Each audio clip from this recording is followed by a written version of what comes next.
This video is going through the bones and landmarks of the spine, thoracic cage, and fetal skeleton.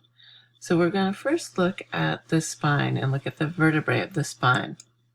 So the vertebrae are broken down into cervical, thoracic, and lumbar as the spinal column proper. And then at the bottom, we have the 5 fused vertebrae of the sacrum and the coccyx, which is formed of 4 fused vertebrae. So there are 7 cervical vertebrae, there are 12 thoracic vertebrae, 5 lumbar, 5 sacral, and 4 coccyx.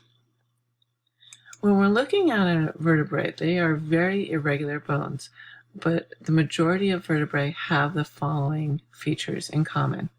So there's the thick body that stacks one on top of another, and in between are the intervertebral discs, which cushion the vertebrae from crushing each other. There are generally 3 kind of processes that go out.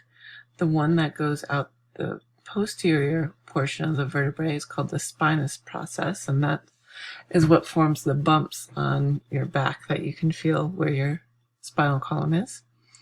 And then going off to the side is where we have our transverse processes. Between the transverse process and the spinous process, this bone that connects those two are called the lamina. So right here is the lamina. Here's another lamina. The opening where the spinal cord goes through is called the vertebral foramen. And now we have these facets right here. And these facets are called the superior articular facet. And notice it's facing posterior. And these facets articulate with the vertebrae above it. And so they kind of like stack on top of each other. So below these processes, we're going to have what's called the inferior articular facet. We'll see that a little bit down the road. Oh, look at that. It's here. So right here is that inferior articular process that I was talking about. And so the superior process is facing posterior, but the inferior process is facing anteriorly. And so these kind of stack on top of each other. So this superior articular facet would slip right in there. Okay, if it were the next vertebrae down. And we can see that spinous process and transverse process a little bit better in this picture. Now, at the very, very top of our vertebral column are 2 super important vertebrae. They are very unique. They don't look like any other vertebrae. The first one, which holds up our head, is called the atlas.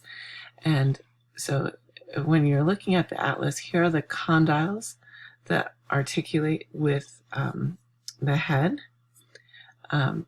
And you can see the vertebral foramen here. But you don't see a lot of the other structures, or they're really modified, right, compared to the other vertebrae.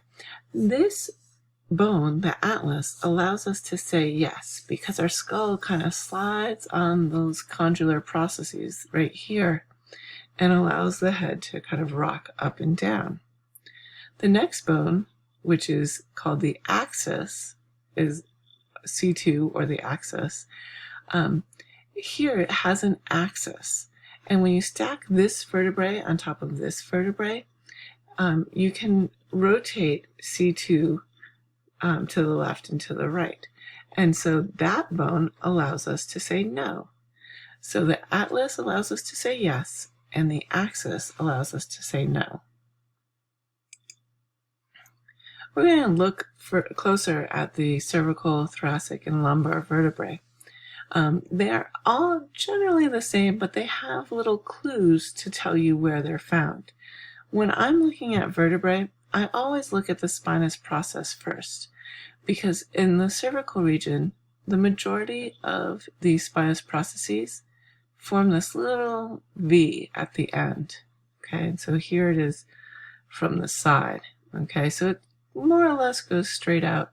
and forms a little V at the end. Now, when we look at the thoracic vertebrae, we don't see a V over here, and the spinous process points down much more so than the cervical. And then when we look at the thoracic vertebrae, that spinous process is now very, very blunt. Okay, it's barely pointed at all. So that is my cheap trick at figuring out which vertebrae I'm looking at, or at least which region I'm looking at. And so this image just shows you the 3 different areas, and hopefully will help you identify where vertebrae come from. So we've made it through the cervical, thoracic, and lumbar, and now we're down to the sacrum and the coccyx. And again, the sacrum is 5 vertebrae that have been fused together, and the coccyx 4 vertebrae that have been fused together. Okay, from here we are going to move to the bones and landmarks of the thoracic cage, and we're really just kind of doing a very brief overview here. So the main bone that we're studying is the sternum.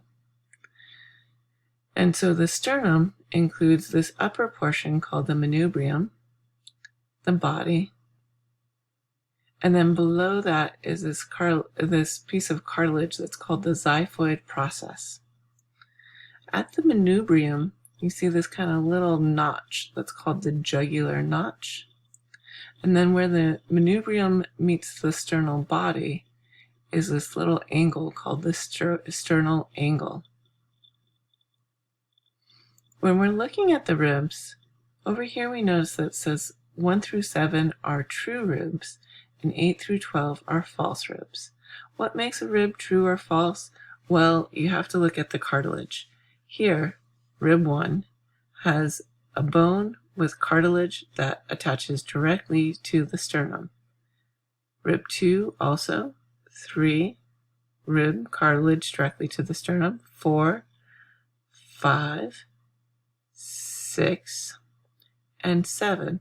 All of these attach from rib cartilage directly to the sternum. But when we look at 8, all of a sudden we have something different going on. We have rib, cartilage, and then this cartilage kind of merges with the cartilage from rib 7, and then it attaches to the sternum. And so all the ribs that do not have their own direct attachment to the sternum are called false ribs. And these last ribs over here are the floating ribs because they don't have any cartilage to attach to the sternum. Last but not least, we're going to look at a fetal skull.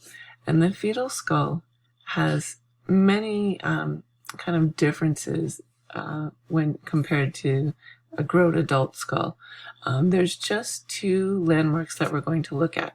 We're going to look at first the ossification center. So on either side of the skull there's these kind of pointy bits that are called ossification centers, and this is where bone is going to be growing out. And right here we have, of course, the fontanelles. And so when a baby is born, those skull bones are not fused yet. They're held together by really thick connective tissue, and as the baby gets older, it's going to those bones are going to fuse, and these fontanelles are going to kind of disappear. But right now, we can see this baby has a nice anterior fontanelle.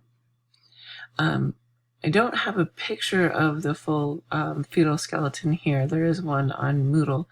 But one of the interesting things is that adults have 206 bones, but fetuses have far more bones than that because their bones haven't all fused yet. So over time, the bones start to fuse, and so a fetus is going to have more bones, albeit much smaller bones, than an adult. I hope that this helped you just going through these major bones and landmarks. Make sure to follow your most important points and use your lab manual, and I will see you next week.